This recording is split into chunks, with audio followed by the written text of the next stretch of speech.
A message from one, via Sophia Love, March 29, 2022. It is the one. There are things to say. These things concern your reconstruct and rebuild phase. They concern your system of money. You are aware of money as a debt instrument, a system of your slavery, and a necessity. You are fighting all battles around this thing. It is a construct. It could be anything. In truth, one form of it has no superiority over another form, except by its scarcity. That which is scarce, is deemed superior in value, and therefore worth collecting. This is why the controllers hold most of it. This is why the citizens hold the least of it.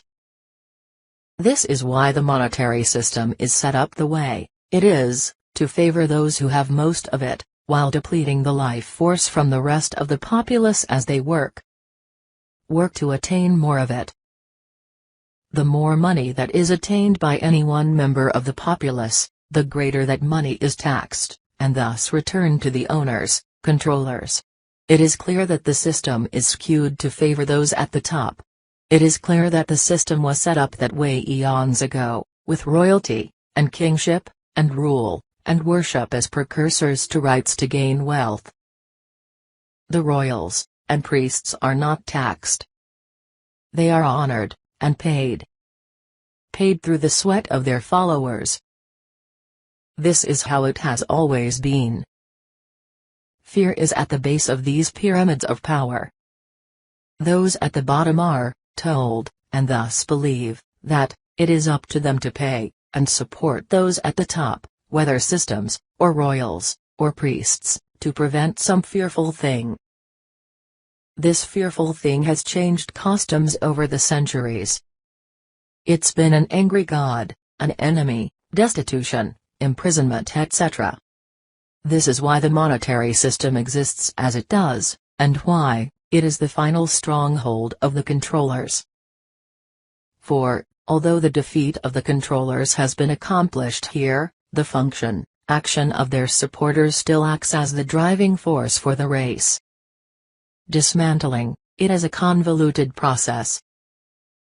When you comprehend how money has been utilized to enslave and preoccupy you, you will be tempted to distance yourself from it. Or, to gain a surplus of it in order to reverse things for yourself. I tell you this, as long as you are enslaved to the attainment of money, in either direction, you remain enslaved. In this way, it becomes important to see money as an agent of commerce only, a means to an end rather than something to hoard in order to get ahead. It is a thought process, a feeling. For enslavement to a physical item of any sort is still enslavement. Enlightenment leaves no room for enslavement, and so enslavement will eventually be abandoned. This is a process. The first steps in this journey to freedom include removing the controls of the monetary system from the hands of the controllers. Removing also the means to their substantial and disproportionate wealth. This happens now, has been happening for some time, and is what's beneath the political posturing worldwide that you see. Nothing is being presented accurately. It is safe to assume that the stories you are being fed right now are being told to keep you afraid, and controlled. There are reasons for every repeating dialogue. These underscore the current headlines. You are also being fed stories of incoming riches, and programs of instant prosperity. Know that these too enable the slavery system to continue in the hearts and minds of the enslaved. The value is in you. The rest of it is a show, a pretend orchestration of more less rich poor right wrong better worse. Again, this release from the stranglehold of slavery is a process, and there are steps to complete before absolute sovereignty is attained. There are recompensations, and increases in value, and prosperity along the way. Yet this is not the end goal. The end goal is freedom. There is to be a correction. This correction will not include a continual dependence on money as part of an ongoing system. It will all lead to sovereignty, independence, personal worth, charity of the heart, and a deep comprehension of value. These are steps. As the current monetary system collapses around you, do not despair, or fear. It has to. This will allow room for the next step, a system orchestrated for the wealth of all, rather than the capture of all.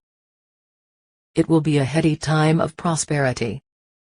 Yet also a time to remember that this is symbolic only.